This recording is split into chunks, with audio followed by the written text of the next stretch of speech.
Hello and welcome. It is time to let the day and all of its concerns simply fade away. Find your most comfortable position and gently close your eyes. Let's begin with a single, slow, deep breath. Breathe in deeply. As you breathe out, feel the tension begin to leave your body. There's nothing else you need to do tonight. It's nothing to focus on and nothing to remember. The story I am about to tell is just a quiet murmur in the background, a calm and steady presence. Tonight we will travel back to the 10th century, to the magnificent and bewildering city of Constantinople, known to our traveler as Miklagard.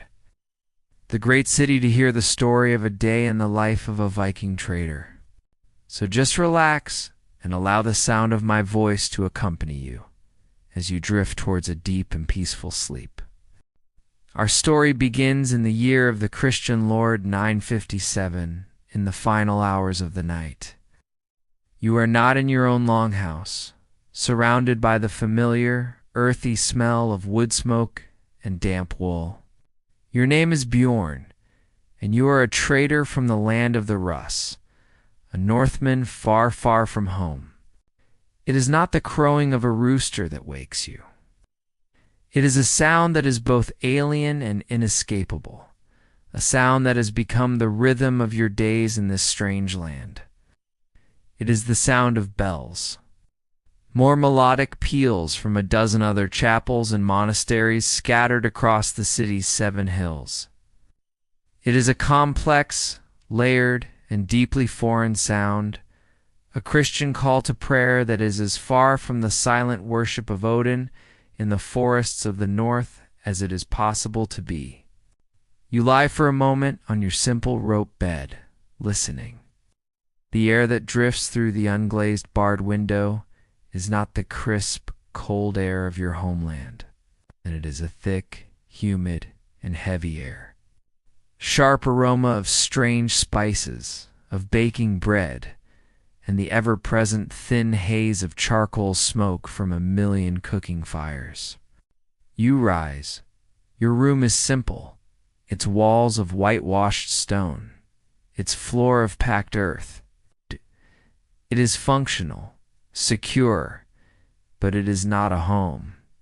A place where the emperor's officials can keep a close and watchful eye on the formidable, unpredictable Northmen.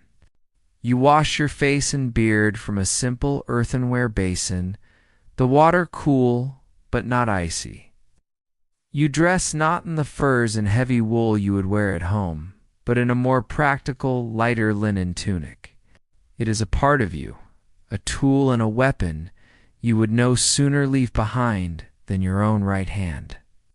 But your sword, your axe, and your shield are all safely locked away. Within the walls of the great city, by order of the emperor, you are a merchant, not a warrior, and you are permitted to carry no weapon larger than your personal knife. Your breakfast is waiting in the common room of the compound. It is a simple, strange meal. There is no porridge, no dried fish. Instead, there is a piece of coarse, flatbread, a handful of dark, wrinkled olives that taste of salt and bitterness, a chunk of crumbly white goat cheese, and a few dried figs, their sweetness an intense and welcome surprise. You eat in the company of other men from the north, their faces bearded and weathered, their conversation a low rumble of Old Norse, mixed with the Slavic tongues of the riverlands you all traveled to get here. After the meal, the true work of the day begins. The preparation of your goods, your wealth, the entire profit of a year's worth of dangerous travel, is contained in 3 large iron-bound chests of oak that stand against the wall of your room. You produce a heavy iron key from a pouch around your neck and unlock the first chest. The scent that rises to meet you is the scent of the north. It is the rich, musky, and faintly animal smell of furs. This is your most valuable commodity, the soft gold that the wealthy, sophisticated people of this great city crave, You carefully lift out the bundled pelts. There are dozens of marten skins, their fur a deep, glossy brown, or the thick, luxurious pelts of red foxes. And most precious of all, there are the skins of the sable, a creature whose fur is so dark, so soft, and so light that it feels like a piece of the night sky itself. You run your hand over the pelts, assessing their quality, your mind already calculating the prices they will fetch in the market. In the second chest is your amber, great irregular lumps of it, collected from the shores of the Baltic Sea. You hold a large piece up to the light from the window. It is the color of solidified honey, its surface rough and unpolished. To the Byzantines, it is a substance of near magical properties believed to ward off sickness, and they will pay a high price for it. The third chest contains your most precious and unusual items. You lift out a magnificent, spiraled tusk of a narwhal, which you will sell as the horn of a unicorn, a thing of immense value to the city's collectors of relics and wonders. Beside it is a block of beeswax, a substance more valuable than silver to the churches, who need it to make their thousands of pure, clean-burning candles. Finally, you check on the last of your merchandise. In a small adjoining room are the 2 slaves you have brought with you on this final leg of the journey. They are not warriors captured in a raid, but a young boy and a girl from a Slavic tribe purchased at a market on the Dnieper River. They're terrified, their eyes wide in the dim light. Your treatment of them is not cruel, but it is entirely pragmatic. They are not people to you. They are a commodity like the furs or the amber. Check that they are clean and have been fed. A healthy, well-presented slave will fetch a much higher price. When your goods are selected and bundled for the day, you call for your 2 assistants, a young kinsman named Eric, who is learning the trade, and a thrall of your own named Thorkel. Under the watchful eyes of the Byzantine guards at the gate of the compound, you and your small party step out into the streets of Constantinople. The day's trading, with all of its strange rules, its frustrating bureaucracy, and its promise of immense profit, is about to begin. Stepping out from the relative quiet of the St. Mama's compound is like stepping from a calm river inlet into the full roaring current of the main stream. The streets of Miklagard are a chaotic, overwhelming, and magnificent spectacle. Nothing in your life has prepared you for this. Your home is a world of grass, mud, and timber. The largest town you had ever seen before this was a place like Kiev or Novgorod, bustling with trade, but still a city of wood and dirt. This is a city of stone. The main thoroughfare, the Maisie, is a wide paved avenue, a river of polished stone that flows through the heart of the city, a relic of the ancient Roman emperors who built this place. The street is lined with multi-story buildings of brick and plaster, their tiled roofs a sea of red and orange. High above, great aqueducts, stone arteries on impossibly tall arches, stride across the city, carrying water from the distant hills. And then there are the people. So many people. The street is a dense, jostling river of humanity, 1,000 different faces from 100 different lands. There are the local Greeks, the Romans, as they call themselves, dressed in fine linen tunics of white, blue, and yellow. There are stern-faced soldiers in gleaming scale armor and red cloaks, their presence a constant reminder of the emperor's power. There are merchants from the Far East, their faces weathered and their eyes sharp, leading camels laden with silks and spices. There are dark-robed Orthodox priests with long flowing beards, their expressions serene and otherworldly. And there are nobles, men and women of immense wealth, who do not walk at all, but are carried above the crowd in ornate curtained litters, borne on the shoulders of sweating slaves. The sounds are a confusing cacophony. You hear the sharp-clipped chatter of Greek, the dominant language of the city, but it is mixed with the guttural tongues of Armenian traders, the soft-spoken words of Syrian merchants, and the harsh commands of Slavic mercenaries. The air is filled with the cries of street vendors selling everything from roasted chestnuts to holy icons. You hear the clang of a blacksmith's hammer, the rumble of heavy wagon wheels on the stone pavement, and always in the background, the melodic, ever-present chiming of church bells. You're a small group of 3 Northmen, with your long hair, your beards, and your practical woolen clothes, is a stark and out-of-place presence in this sophisticated, multi-ethnic crowd. People stare at you, their gaze is a mixture of curiosity, fear, and a certain condescending amusement. You are the barbarians from the cold, dark north, a source of both valuable goods and potential trouble.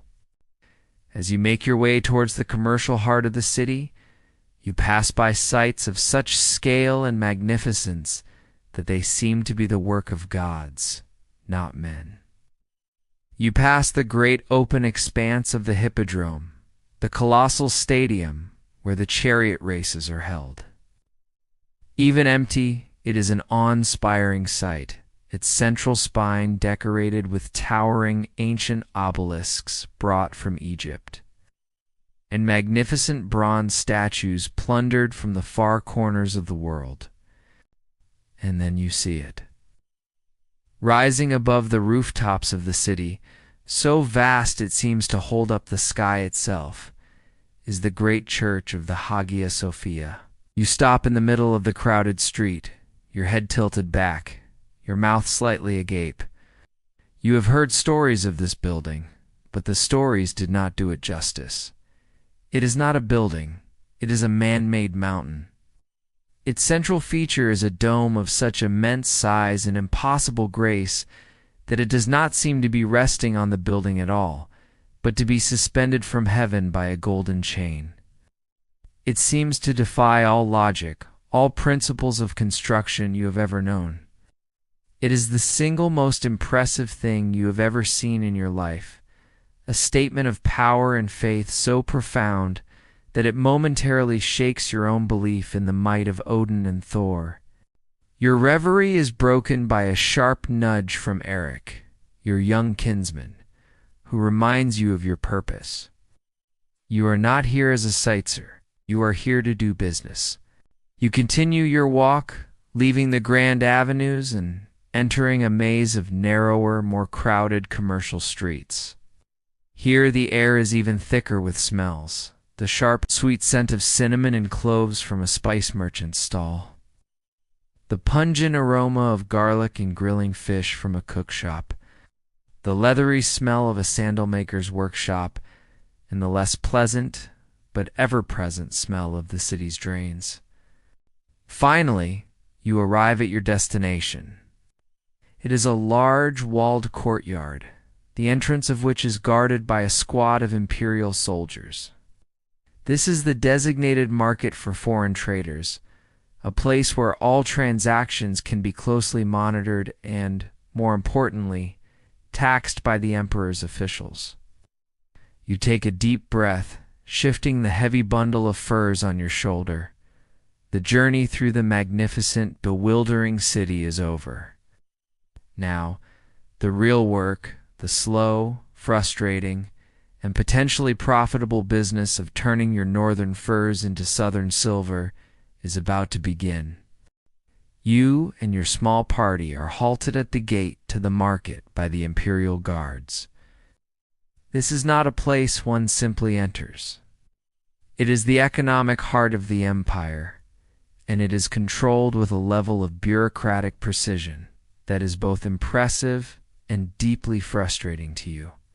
He is a soft, clean-shaven man in a long silk-trimmed tunic, and he holds a wax tablet and a stylus.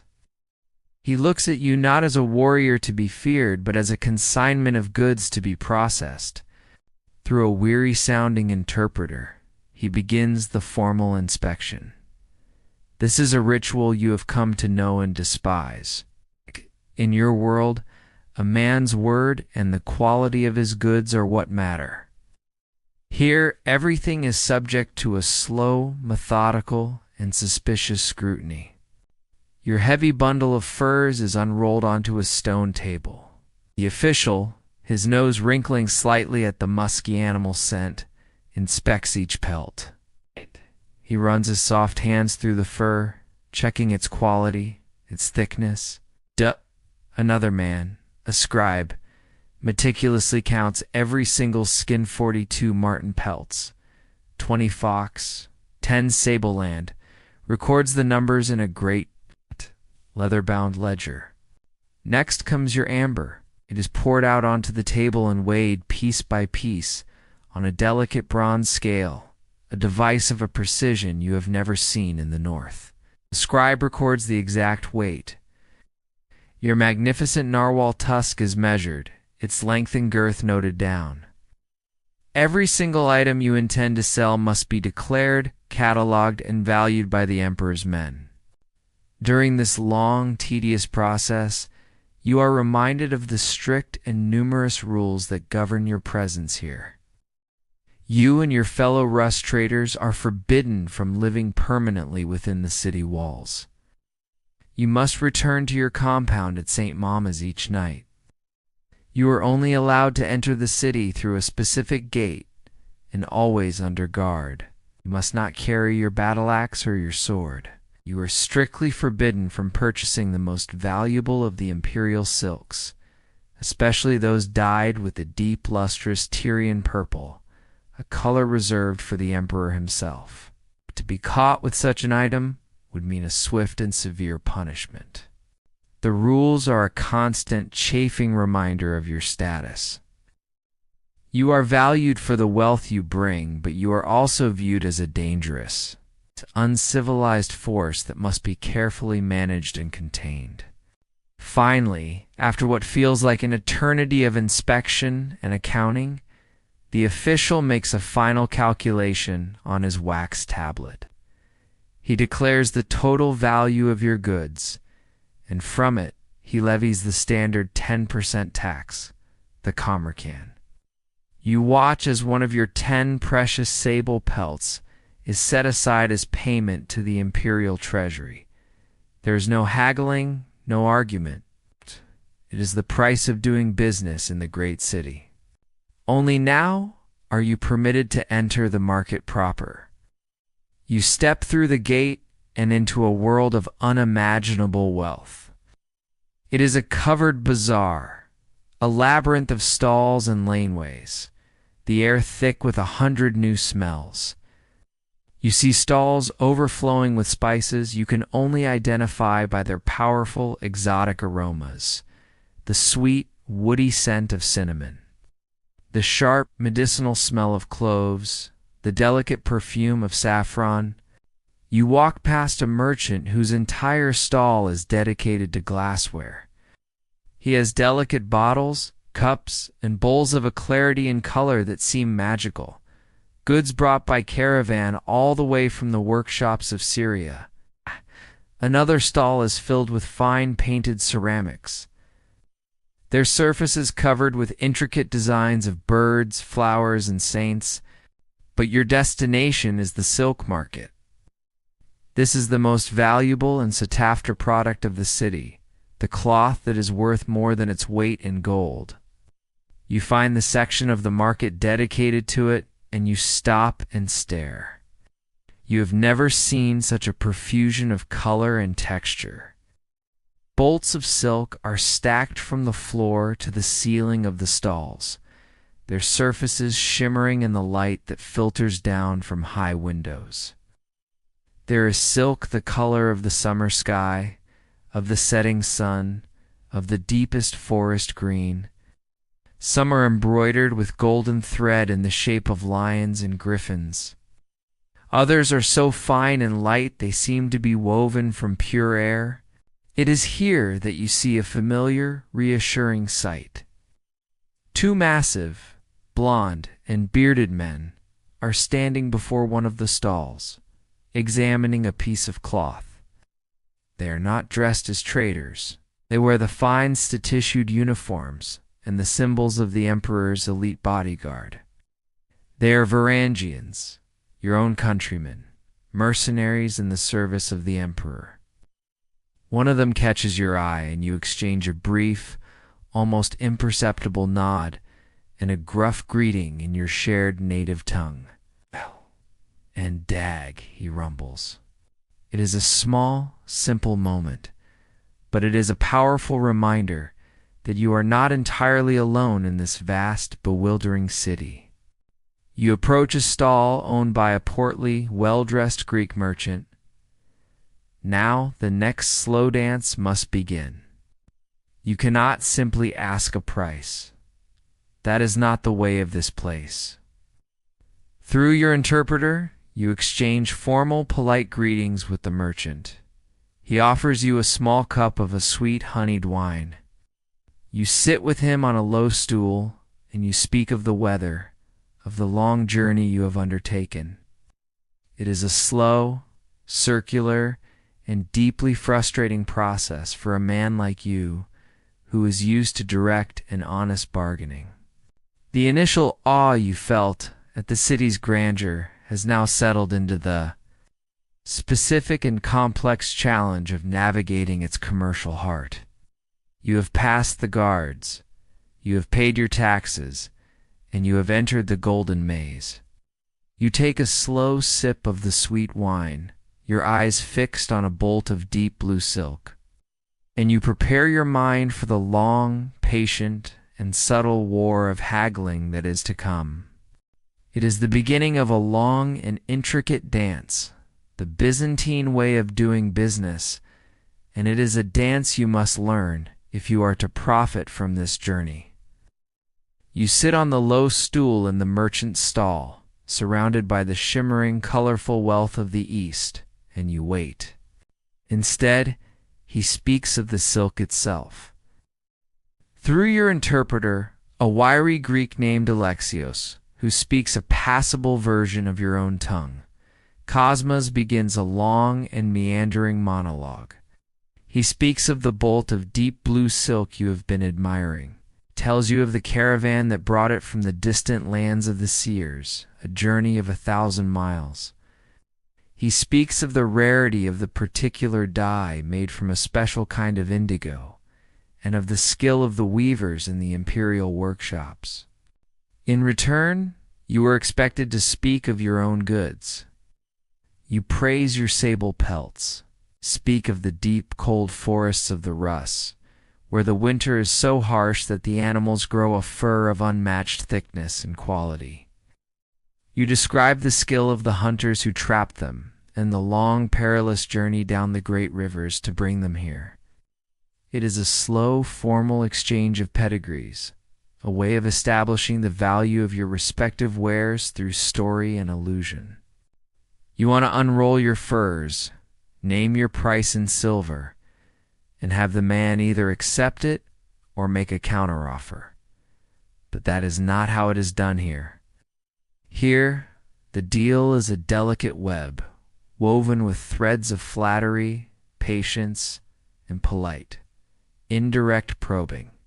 Cosmas, the merchant, finally looks at your bundle of 10 sable pelts. "A fine collection," he says through the interpreter. "Though the season was perhaps a mild one, fur is not as thick as in some years. Still, for such a bundle, I could perhaps offer you 20 pieces of silver." You almost laugh. It is a ridiculously low offer, an opening gambit. You do not show your anger, but you make a show of being insulted.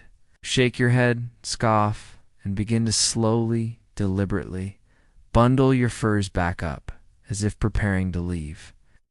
"The Jarl in Kiev would pay me 54 such furs." You say, A bluff, but a necessary one. Now the true haggling begins.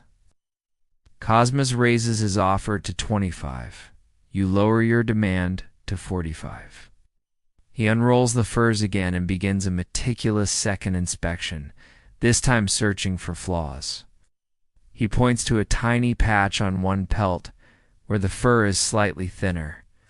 He mentions a barely perceptible imperfection in the color of another. With each small flaw he identifies, he explains why the price cannot possibly be as high as you are asking. You remind him that winter is coming to this city as well, that the noble ladies of the court will soon be demanding the very finest furs to line their cloaks. The negotiation is a game of patience, a war of attrition. It goes back and forth for the better part of an hour. The price is argued over, not in whole units, but in fractions. Finally, you settle on a price. 37 silver coins. It is less than you had hoped for, but more than his initial offer. It is a respectable deal. You both give a slight formal bow of the head. The first battle of the day is won. The payment is made, counts out 37 silver Miklagard, the standard silver coin of the empire. They are beautiful objects, thin and wide, each one stamped with the image of the current emperor. His severe, bearded face on one side and a cross on the other. They are a world away from the rough, unmarked silver ingots and chopped-up foreign coins, the hack silver that you are used to dealing with in the north. This is the currency of a great, ancient, and immensely powerful state. You bite one, a habit, and the soft metal gives slightly under your teeth. It is good silver. Now the roles are reversed. You are no longer the seller, but the buyer. Your gaze returns to the bolts of silk. I have silver, you say through your interpreter. Now I need cloth. He is now the one with the prized commodity. You know you cannot afford and are not permitted to buy the most luxurious, patterned silks. You are looking for something simpler, a solid, brilliant color that will fetch an incredible price back home, where such a thing is a mark of a king. You indicate the bolt of deep blue silk. The haggling process begins all over again, but now you are the one looking for flaws. Questioning the quality of the dye, the evenness of the weave. The merchant, in turn, praises its unmatched quality, its rarity. After another long, wearying negotiation, you agree on a price for 10 arms lengths of the blue silk and 5 of a rich crimson red. The clerk measures out the cloth with a long, marked rod and folds it with a practiced care that you admire. You have completed the first great transaction of your day. You have transformed the raw, wild wealth of the northern forest into the refined, civilized wealth of the great city. You are exhausted by the sheer mental effort of the constant negotiation of speaking through an interpreter, of trying to navigate the subtle, unspoken rules of this golden maze. But your day is far from over. You still have your fox pelts, your amber, and your other goods to sell. You give another formal nod to the merchant, and, with your new precious bolts of silk under your arm, you plunge back into the noisy, colorful, and utterly bewildering heart of the market. With the precious heavy bolts of silk now secured in his possession, your next task is to sell the rest of your northern goods. You leave the vibrant, colorful world of the silk merchants and make your way to a different section of the market. Quieter, more scholarly area, where the air is thick with the smell of dried herbs, old parchment, and strange medicinal aromas. This is where the dealers in amber, ivory, and other rare curiosities do their business. You find the stall of a man you have dealt with on a previous visit, an old stooped Greek named Demetrios.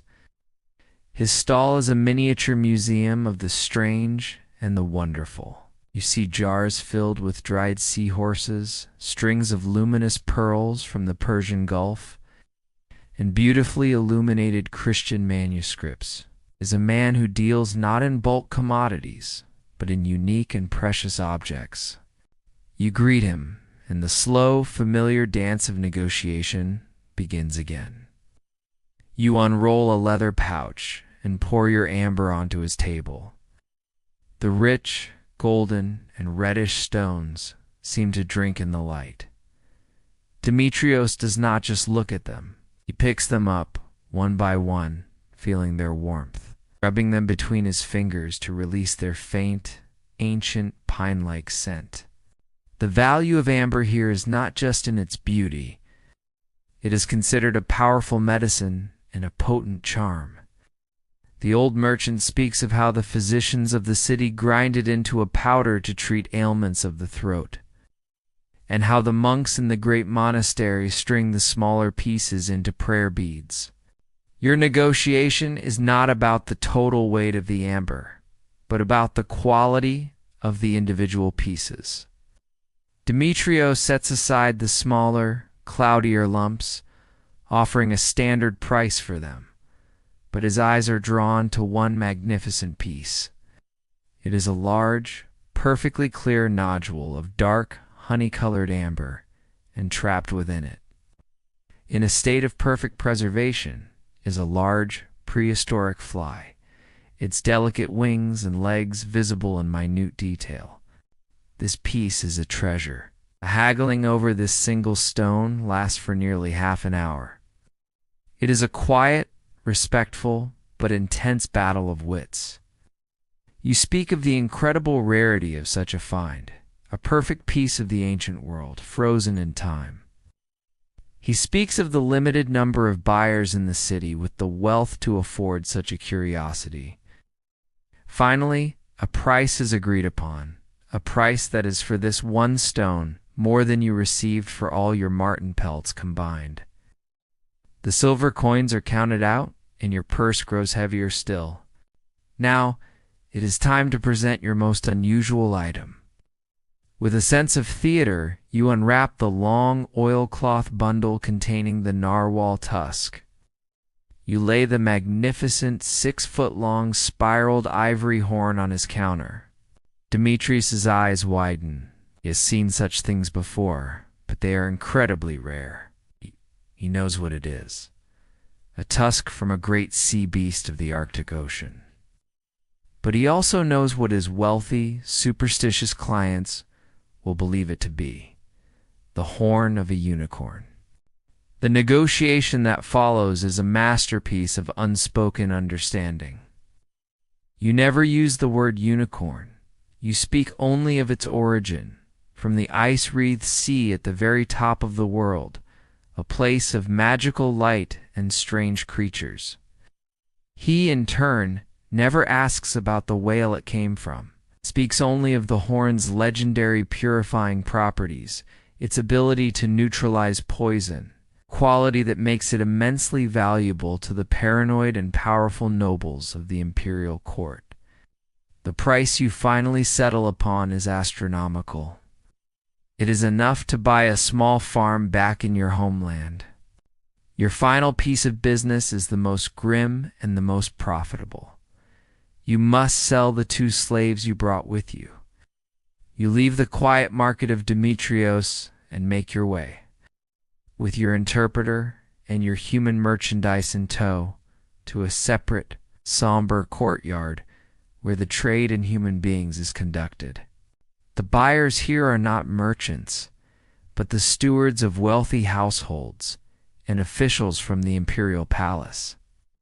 They are looking for exotic servants, for strong laborers, or for additions to the vast anonymous workforce of the empire.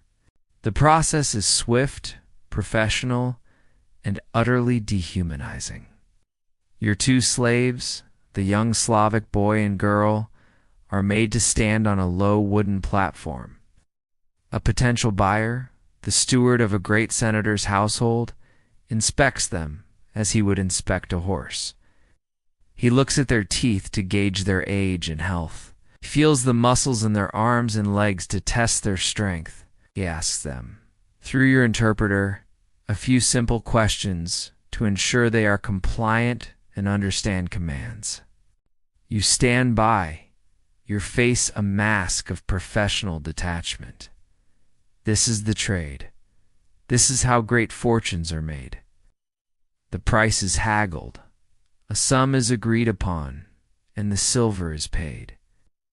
The two young people, who began their lives in a forest village 1,000 miles to the north, led away by their new master to a life of servitude in this strange stone city. You do not watch them go. Simply turn your attention to the heavy pouch of silver in your hand. Your work in the market is now complete. The sun has passed its zenith, and the heat in the crowded streets is intense. You are mentally and emotionally exhausted. The constant shifting between languages, the intense focus of the negotiations, and the grim reality of your final transaction have drained you. You have successfully navigated the golden maze. Your furs, your amber, your ivory, and your slaves are all gone. In their place, you have a small fortune in silver coins and the precious, shimmering bolts of silk that are the key to even greater profits back home. The first and most difficult part of your day is over. Now you can seek out the company of your own kind. Your work in the market is now largely complete. Your northern goods have been transformed into a heavy purse of silver and the fine, tightly wrapped bolts of silk that you carry with a protective arm. But before you can leave this commercial maze, there is one final, crucial step. The silver you have earned is a chaotic mix of different coins. The finely stamped imperial Miklagard, older, heavier Arab dirhams that are still a trusted currency throughout the known world, and a few clipped or worn coins of questionable origin. Carrying such a jumble is both cumbersome and risky. You make your way to the district of the money changers, the Arger Amoy boy. Here men sit at small, sturdy tables, their most important tools laid out before them. A delicate bronze balance scale, set of meticulously accurate lead weights, and a small, sharp chisel for testing the purity of the metal. You approach a changer, a man with shrewd, intelligent eyes and fingers stained with the dark residue of old silver.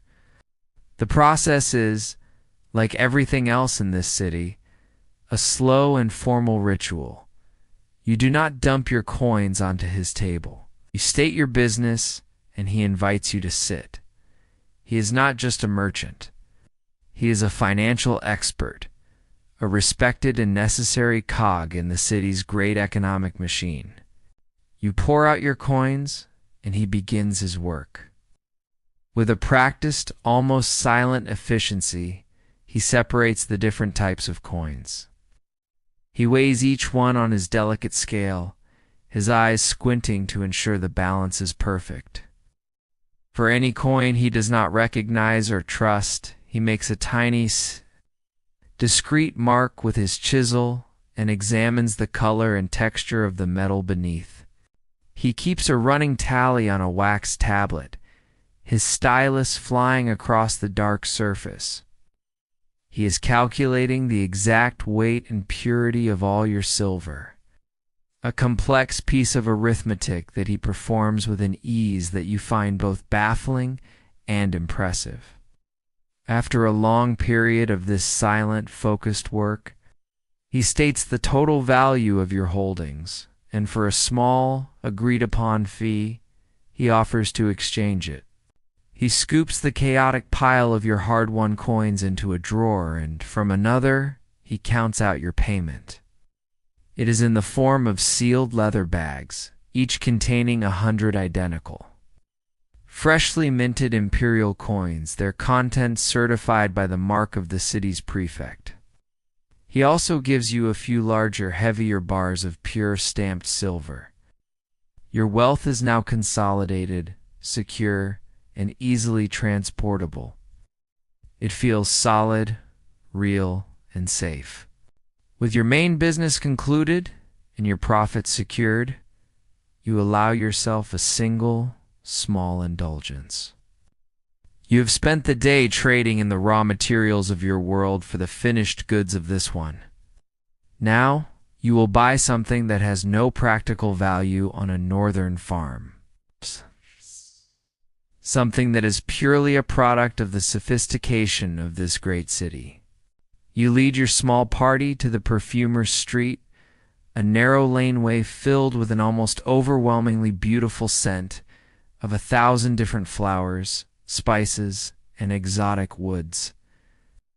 You enter a small, cool, dark shop. The air inside is thick with the scent of rose, of sandalwood, of frankincense.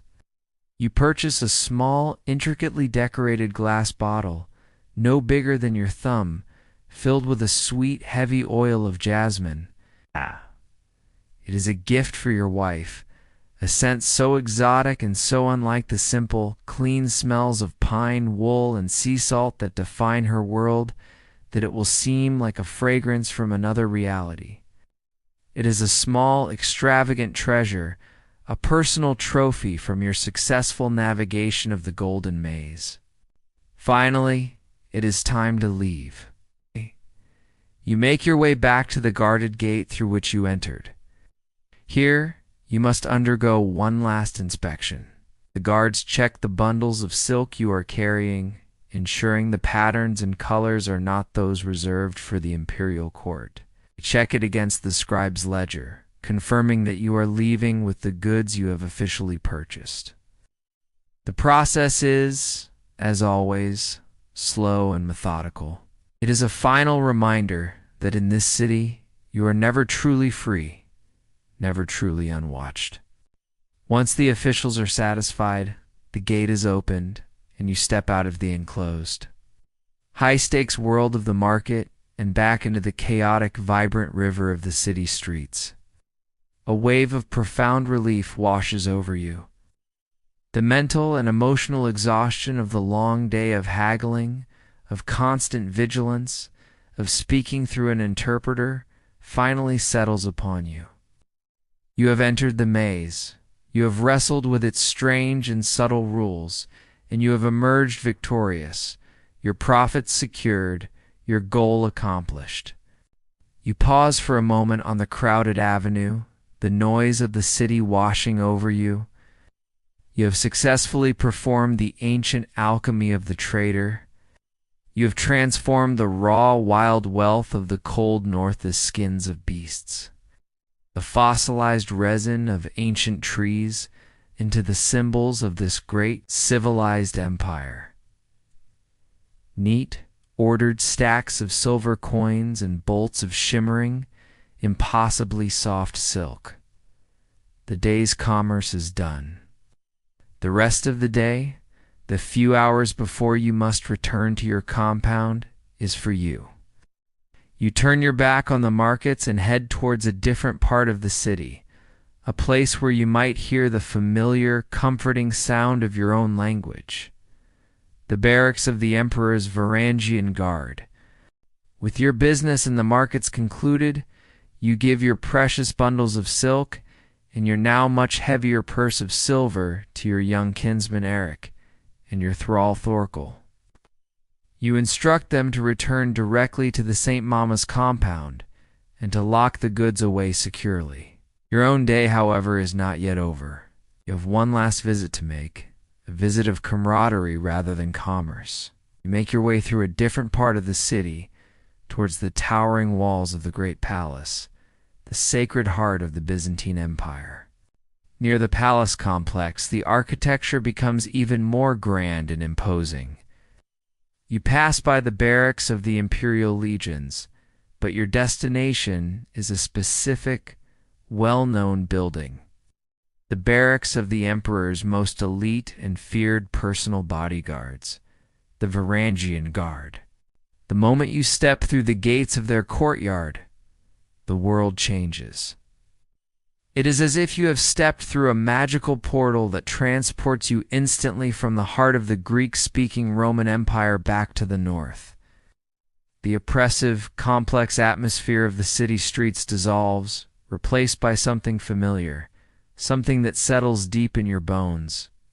The dominant language here is not Greek, but your own booming, guttural Old Norse. The air does not smell of exotic spices and perfumes, but of whetstones, of leather oil, of sweat, and of the faint metallic temps of well-kept steel. It is the smell of a warrior's hall. For the first time all day, you feel your shoulders, which you hadn't even realized were tense, begin to relax. The men in the courtyard are a sight to behold. They are without exception giants, the biggest and strongest warriors that the lands of the Rus and Scandinavia have to offer. They are lured here by the promise of immense pay and legendary glory. Their appearance is a strange and magnificent hybrid of two worlds. Many wear elements of Byzantine armor-gleaming scale mail, cuirasses, or helmets with flowing horsehair crests, but they wear it with a certain wild northern swagger. And almost every man has his personal weapon leaning against the wall beside him. The great long-handled Dane axe, a weapon so powerful and so uniquely associated with your people that the Greeks simply call the guardsmen pelakiphoroi, the axe-bearers.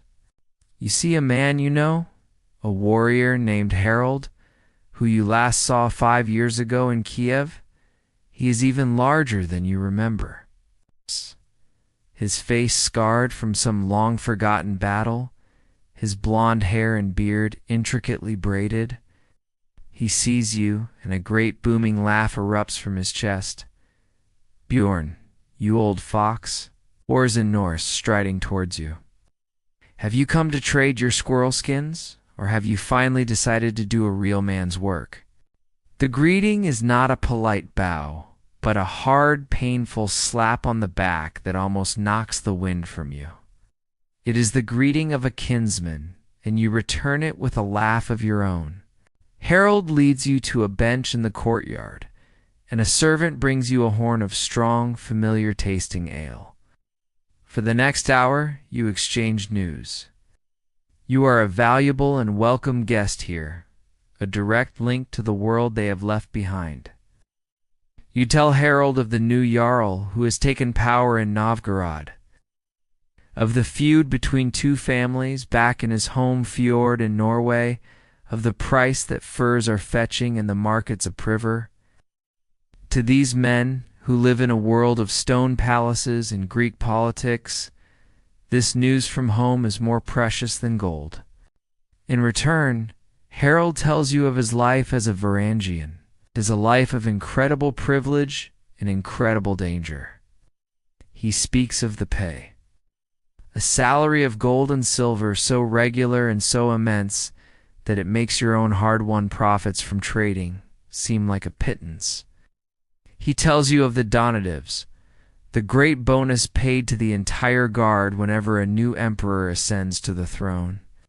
And he speaks with a grim chuckle of the ancient legal right of the Varangians to perform the poliosferf, the ritual palace pillaging, upon the death of an emperor, chaotic, officially sanctioned looting of the treasury that can make a man rich in a single night.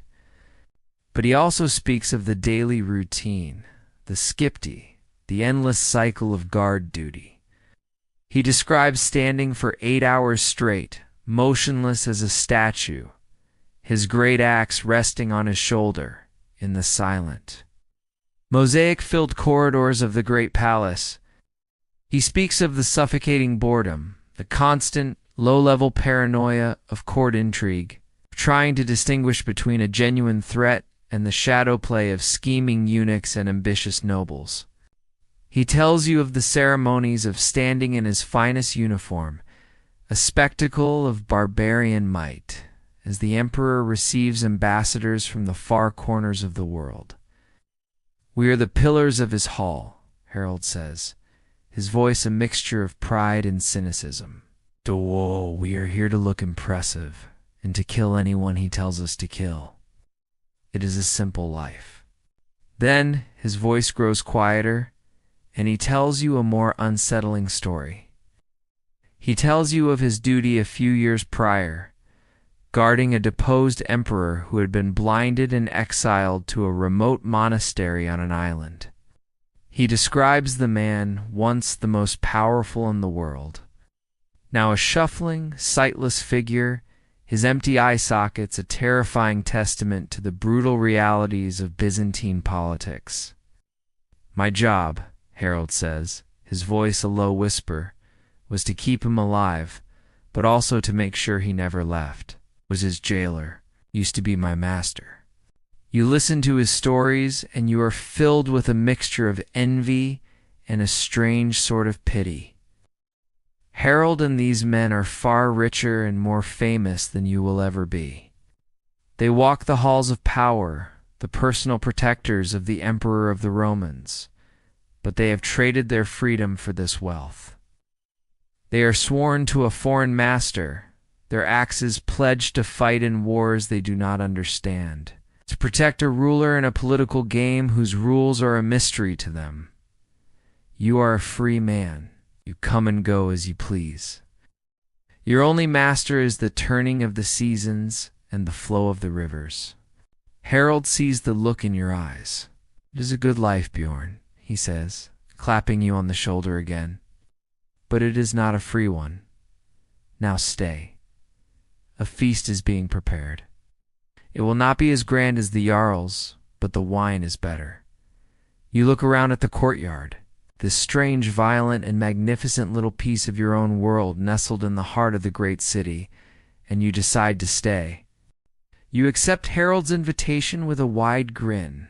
To share a meal and a horn of ale with your own kinsman is a luxury more precious than any silk in this great strange city. You follow him from the training courtyard into the Varangian's own feasting hall. It is a remarkable space, a perfect reflection of the men themselves. The hall is built on a Roman scale, a long, high-ceilinged room with stone walls and a floor of patterned tiles. But the Norsemen have remade it in their own image. Long, heavy trestle tables and benches of dark oak, just like the ones in your Jarl's hall at home, are arranged down its length. The stone walls are almost completely covered with heavy woolen tapestries and the personal shields of the warriors, each one painted with a family crest or a fearsome beast. At the head of the hall, the commander's high seat is a sturdy Byzantine chair, but it is draped with the immense, magnificent pelt of a northern bear, its glass eyes staring out over the room. It is a space of two worlds, a Viking heart beating within a Roman body. The feast begins as the sun sets, and it is a meal that speaks of the immense wealth of its hosts. The drink that fills your horn is not the rough, smoky ale of the north. It is a strong, dark red wine supplied from the emperor's own cellars. A drink that is smooth, rich, and dangerously potent. The food, too, is a fusion of two cuisines. A whole roasted pig, its skin crackling and delicious, is brought out and carved, a familiar and comforting sight. But the meat has been seasoned not just with salt, but with exotic, warming spices from the east pepper and cloves that leave a pleasant tingling heat on the tongue. There are bowls of familiar sharp cheese and dark bread, but they sit alongside platters of strange and wonderful new foods. Soft white bread made from fine wheat, bowls of glistening olives, and dishes of chicken cooked with figs and honey. It is a meal that tastes of both home and of empire. As the wine flows, the hall fills with the familiar, boisterous sound of boasting. But the stories here are different from the tales of raiding and trading you hear in the north. These men speak of a wider, more complex world. Harold tells a long and gripping story of a campaign on the eastern frontier, a brutal desert war against a Saracen emir. He speaks of marching for weeks under a sun far hotter than anything you have known, of battles against swift, turbaned horsemen armed with curved scimitars, and of the final bloody siege of a fortress city built of sand-colored stone. Another man, a skald from Iceland, stands to recite a poem he has composed. It is a masterpiece of complex skaldic verse, filled with intricate kennings and allusions, but its subject is not a Viking hero. It is a praise poem to the Byzantine emperor, whom he calls the giver of gold to the axemen and the serpent of the southern sea. It is a piece of ancient northern art, repurposed to serve a new master in a new world. Throughout the evening, you are the subject of a friendly but persistent campaign of recruitment. The men see you, a successful and independent trader, as a prime candidate for their own ranks. Why do you risk the river rapids and the Pecheneг arrows for a few furs, Bjorn? Harold asks, his arm draped heavily over your shoulder. Stay with us. The gold flows like a river. A man can serve 10 years and return home rich enough to be a jarl himself. Another warrior, his finger tracing the intricate silk embroidery on his tunic, joins in. The emperor values us, he says. He knows that we are the only men in this city of whispers who will not betray him. He trusts us with his life. There is great honor in that. The offer is a tempting one. You look around the hall at these men. They are loud, drunk, and dangerous, but they are your people. They are a brotherhood, a pack of northern wolves, living in the heart of the world's greatest city. The life they offer is one of security, of immense wealth, and of a clear, simple purpose: to fight for the man who pays them. You weigh it in your mind. You think of the long, cold, and lonely months on the river routes, the constant fear of rapids, of bandits, of sickness. You think of the endless, frustrating haggling in the markets. The life of a Varangian seems so much simpler, so much more direct. But then you remember the story Harold told you of the blinded emperor. You look at these men, and you see that for all their wealth and their fearsome reputation, they are not their own masters. They do not choose where they will fight or for what cause. They are the magnificent, well-paid, and utterly loyal tools of another man's empire. You, on the other hand, are a free man. Your life is harder, more uncertain, but your path is your own. You choose which rivers to travel, which goods to trade, which risks to take. Your loyalty is to your own family, to your own profits, to the simple, demanding freedom of the open road. You look around the hall at the strange fusion of Norse and Byzantine culture, at the men who have found their fortune here but have perhaps lost something as well. You feel a deep and powerful kinship with them, a shared identity as Northmen in this impossibly grand and foreign city. But you also feel a clear and unbridgeable distance. You are a visitor in their world, just as you are a visitor in the great city itself. You are a trader. Your purpose is not to stay, but to profit, and then eventually to go home. The feast continues, the wine flows, and the stories grow louder. But in your heart, you have made your choice. As the evening deepens, the atmosphere in the Varangian hall grows even louder and more unrestrained. The formal feasting has long since ended, and the night has descended into a boisterous revelry fueled by the emperor's fine wine. The skald has put away his lyre, his stories replaced by the simpler, cruder. and far louder entertainment of the common fighting man. In one corner, a heated game of dice is underway.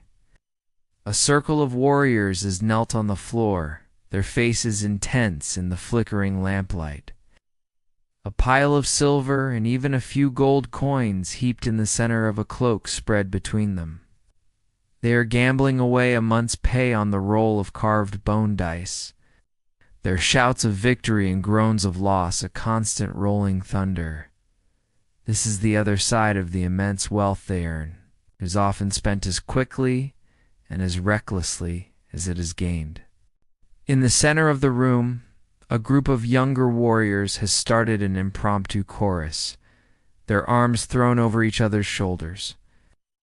Their voices roaring out the words of a bawdy, familiar song from the north, a song about a troll, a farmer's daughter, and a great deal of ale. Their harmony is terrible, but their enthusiasm is magnificent. It is a world of easy, dangerous camaraderie, and you feel its pull. It would be so simple to stay, to lose yourself in the wine and the songs, to once again be just a warrior among warriors. Harold, his eyes bright with wine, leans close to you. "The night is young, Bjorn," he shouts over the din. "Let us go to a real tavern, a place where the wine is Greek, but the women are not. We Varangians know all the best places in this city." He gestures towards the door, to the glittering, lamplit world of the city at night, a world of temptations and pleasures that you can only guess at. But you shake your head, and for the first time, you feel the profound difference between your lives, not as a matter of choice, but as a matter of law. "I cannot," you say, your voice full of a genuine regret. "The sun is setting. I am a rust trader. I must be back in my compound before the gates are barred for the night." Harold looks at you, his drunken enthusiasm momentarily clouded by a flicker of understanding, perhaps even pity. He is a member of the Emperor's elite household. He can go where he pleases. You are a foreign merchant, and you are bound by a curfew. Claps you on the shoulder. "The Emperor's rules," he says with a shrug. "They are a cage, even when the bars are made of gold. Go then, traitor. Before you turn into a pumpkin, it is time to leave. You make your farewells a series of rough handshakes and promises to share a horn on your next journey to the great city. It is a promise that everyone in the room knows is uncertain. A man can die on the river rapids, or he can die on a Byzantine battlefield. No one knows if they will see the next year. You step out of the loud, warm, smoky, and deeply familiar world of the barracks and back into the cool, alien air of the city at twilight. The change is jarring. The streets of Constantinople are quieter now, but no less alive. The last of the day's merchants are closing their stalls.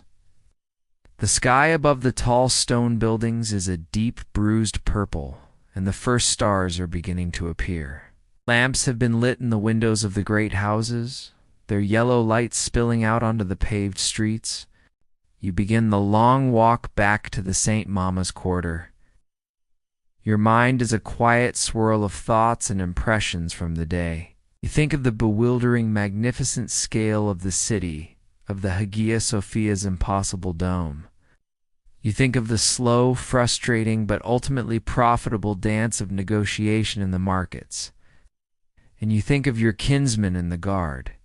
You envy them their wealth, their security, and their simple, ferocious purpose.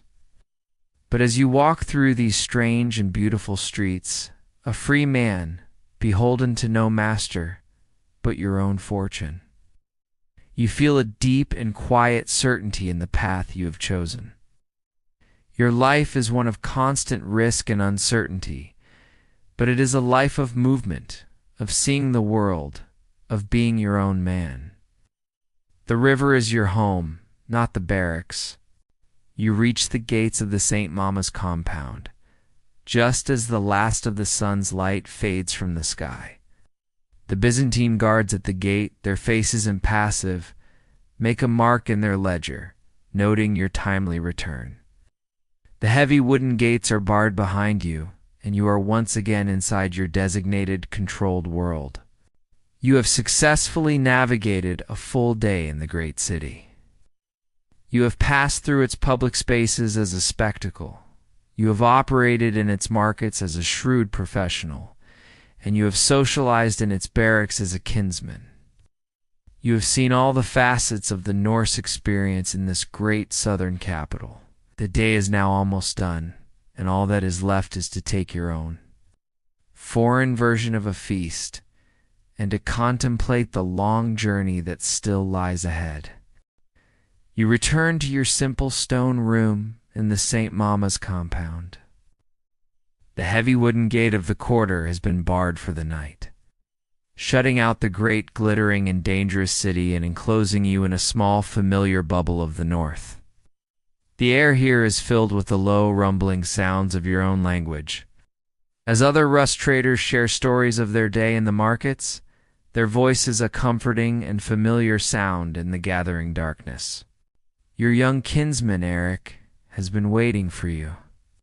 He has barred the door to your chambers, and a single, smoky oil lamp casts a warm yellow glow on the stone walls. The day of public performance, of being a spectacle and a negotiator, is over. The evening is a time for quiet reflection and for the most important ritual of all, the counting of the day's profits. But first, you eat. You do not join the other traders in the noisy common hall. You have purchased your own meal from a street vendor near the market, a small luxury that you allow yourself after a successful day. It is not a feast, but it is a meal of quiet satisfaction.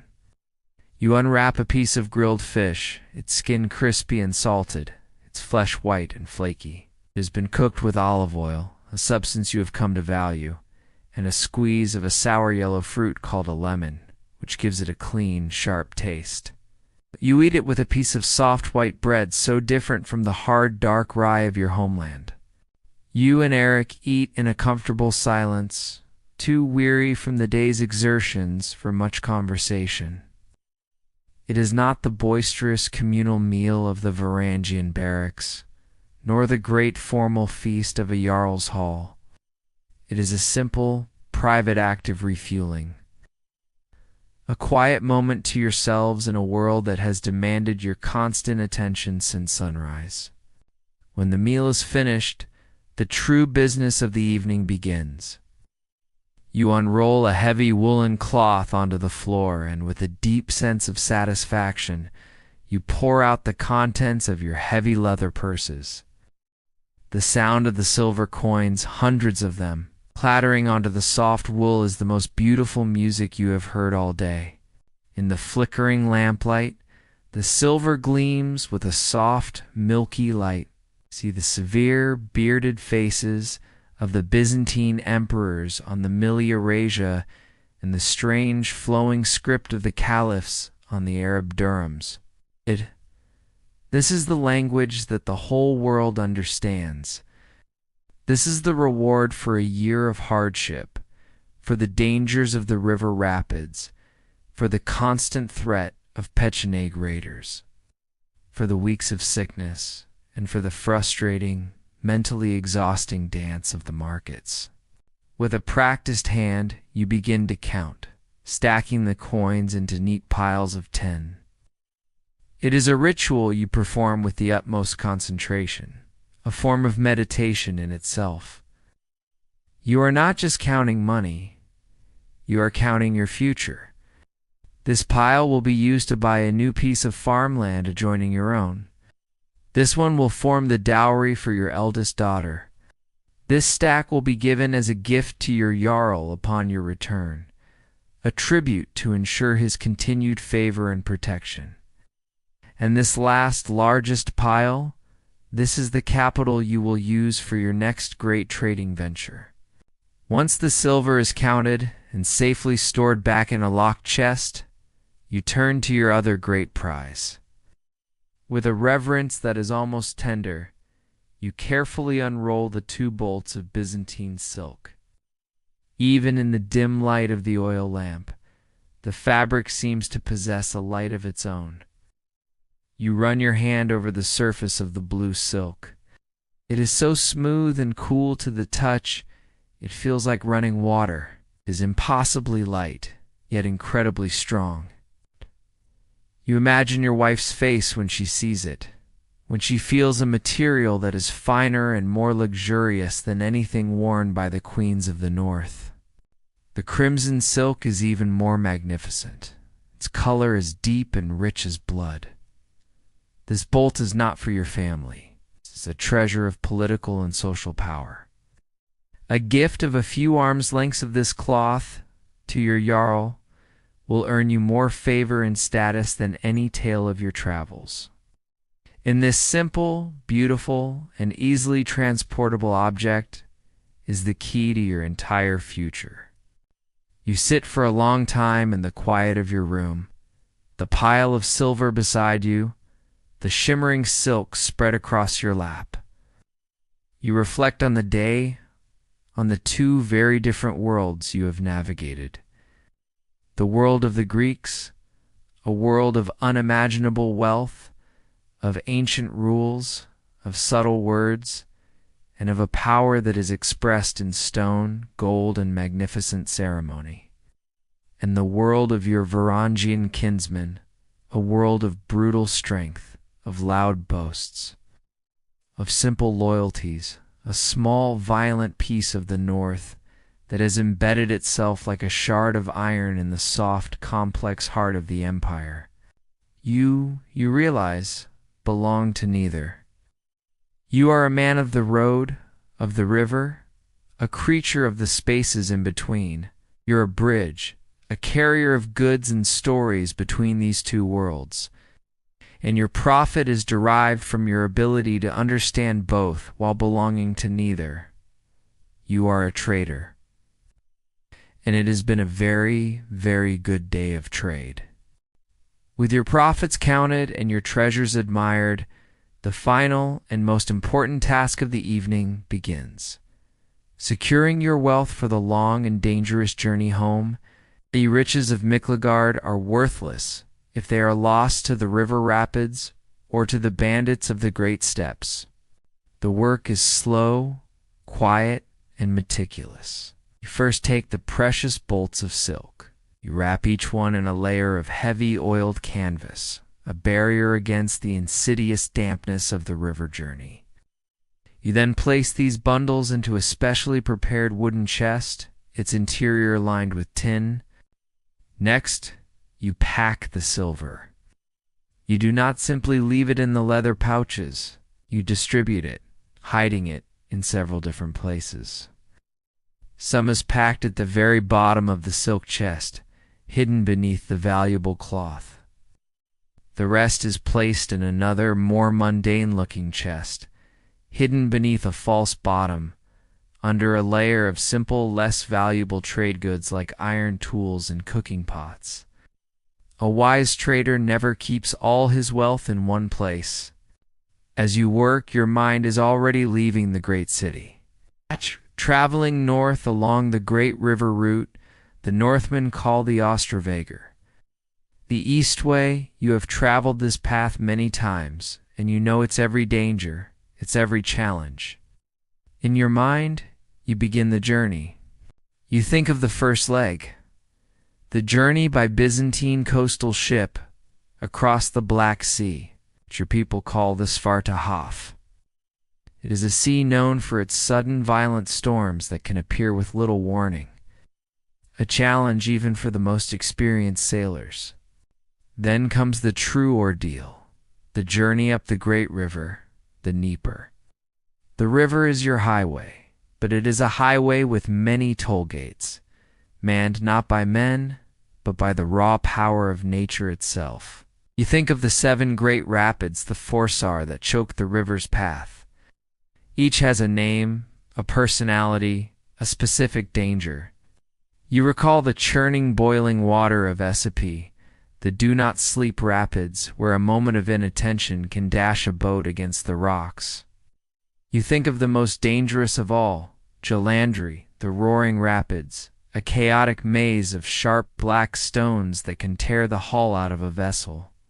You know the hard labor that awaits you at each of these places. The boats must be completely unloaded. Every chest of silk, every bar of silver, every sack of grain must be carried by hand along the riverbank. A long and grueling portage over rough, rocky ground. The boats themselves, now empty, are then carefully guided or dragged through the treacherous channels by men wading in the chest-deep, icy water. And all the while, another threat looms. The land on the eastern bank of the river is the domain of the Pechenegs, the nomadic horsemen of the steppes. They are a constant predatory presence, watching the river for any sign of a slow or weakened trading party. You know that during the portage, with your goods on the shore and your men divided, you will be at your most vulnerable. You will have to post armed guards, your best men, to watch the plains, their eyes constantly scanning the horizon for the telltale cloud of dust that signals a cavalry raid. As you sit here in your quiet, secure room in the heart of the world's greatest city, you already feel the phantom ache in your shoulders from the portage. It's a familiar, cold knot of fear in your stomach as you think of the Pechenegs. Your journey home will not be a swift one, you know. You will not make it back to the north before the great winter freeze. Your journey will take you as far as Kiev, the great Rus city on the Dnieper. There, you will be forced to spend the long, dark winter months, your boat frozen in the river ice, waiting for the spring thaw. You will trade some of your Byzantine treasures there, turning a handsome profit, and you will listen to the stories and the politics of your own people. You pause in your work, the rough texture of a hempen rope in your hand. You think of your friend Harold in the Varangian barracks. His life for the next year will be one of guard duty in a warm stone palace, of regular pay, of a predictable, ordered existence. Your own life will be one of constant, back-breaking labor, of unpredictable danger, of sleeping in the cold, open air, and of a freedom that is so absolute it is a constant, heavy burden. And yet you would not trade it. You finish your packing. The chests are locked. The ropes are coiled. Your small traveling axe is sharpened and ready. Everything is prepared for the departure in the morning. You go to the small barred window of your room, and you look out, one last time, at the city. The moon is high, and it casts a silver light on the tiled roofs and the great dark domes of the churches. You can see the lights of 1,000 lamps and candles, a man-made constellation that glitters in the darkness. It is a city of immense beauty, of unimaginable wealth, and of a power so ancient and so complex it is almost beyond your comprehension. You arrived here with the wide-eyed awe of a child in a land of giants. You are leaving as a man who has successfully wrestled with that giant and won a small, precious prize. You have navigated its maze, learned its strange rules. You have taken a piece of its magic with you, locked away in your iron-bound chests. The great city has not broken you. It has made you richer, and it has made you wiser. And now, you are profoundly, deeply, and completely ready to go home. You lie down in your simple stone room for the last time. Your sleep tonight is different from the anxious, shallow rest of your first nights in the city. It is the deep, heavy, and profound sleep of a man whose work is done, whose mind is at ease. Sounds of the city outside, the distant shouts, the barking of dogs, are no longer a source of unease, but a distant, meaningless murmur. Your journey in Miklagard is complete. You are woken before dawn, as always, by the sound of the church bells. But this morning, the sound is not alien or intrusive.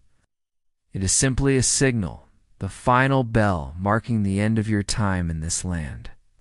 You rise, and with your kinsman Eric, you eat a final simple breakfast of bread and cheese, a quiet meal eaten with the focused energy of men preparing for a long voyage. The final departure from the St. Mama's compound is another ritual of bureaucracy. The imperial officials, with their ever-present ledgers, are there to witness your exit. They inspect your chests, checking the seals, and making a final note of the goods you are taking with you. You are a known quantity that has been processed, taxed, and is now being formally discharged from their records. Then, you walk through the streets of the great city one last time. It is early morning, and the city is just beginning to stir. You see the same magnificent sights you saw upon your arrival, the towering columns, the great hippodrome, the impossible dome of the Hagia Sophia. But you see them with different eyes now. The initial overwhelming awe has been replaced by a veteran's weary appreciation. You are no longer an intimidated visitor from the provinces. You are a man who has taken the measure of this great and terrible place, who has wrestled with its golden maze and emerged with a profit. You have not conquered it, but you have survived it, and that, is its own kind of victory. You finally reach the docks on the Golden Horn, where your own boat, a sturdy, ocean-going Nair, has been waiting, guarded by the rest of your crew. The sight of its familiar, curved dragon prow and its dark tarred oak hull is the most comforting and beautiful thing you have seen all day. This is your world. This is your home. Your precious cargo is carefully loaded and stowed deep in the hold. With everything secure, you give the order. Your men push off from the dock, and others hoist the great square woolen sail. It catches the morning breeze, and the boat begins to move, gliding out of the harbor and into the main channel of the Bosphorus. You stand at the tiller, looking back at the city as it recedes behind you. It is a view of breathtaking, almost heartbreaking beauty. The morning sun strikes the golden roofs of the great palace, and the great cross atop the Hagia Sophia glints like a distant star. The entire city, with its 7 hills, its 1,000 churches, and its immense, unconquerable walls, seems to glitter in the morning light. As the great city shrinks to a line on the horizon, you reflect on your journey. You are not a warrior like Harold, bound by an oath to a foreign king. You are not a jarl, bound by the needs of your people. You are a trader, a man of the long, winding roads that connect the worlds. Your life is the river, the sea, the creak of timber, and the feel of a full sail. It is a life of immense hardship and constant risk, but it is a life of freedom. Your long, eventful, and prosperous day in Miklagard is over. Now the long journey home begins. Our journey with the Viking trader in the great city is now at an end. We have heard the alien sound of church bells, felt the overwhelming awe of a city of stone and gold, and witnessed the slow, patient dance of commerce between two vastly different worlds. It was a world where northern furs were traded for southern silks, where a man's wits were as sharp and as necessary as his axe, and where the promise of a great fortune lay at the end of a long and perilous river road. That world of bustling markets, gilded domes, and the low rumble of Old Norse in a foreign land has now faded away, leaving only the quiet of the present moment. The trader's long and prosperous day is over, and now so is yours. There is nothing left to do but to rest, to let go of the day, and to drift into the deep and peaceful sleep that you deserve. Rest now. Sleep well.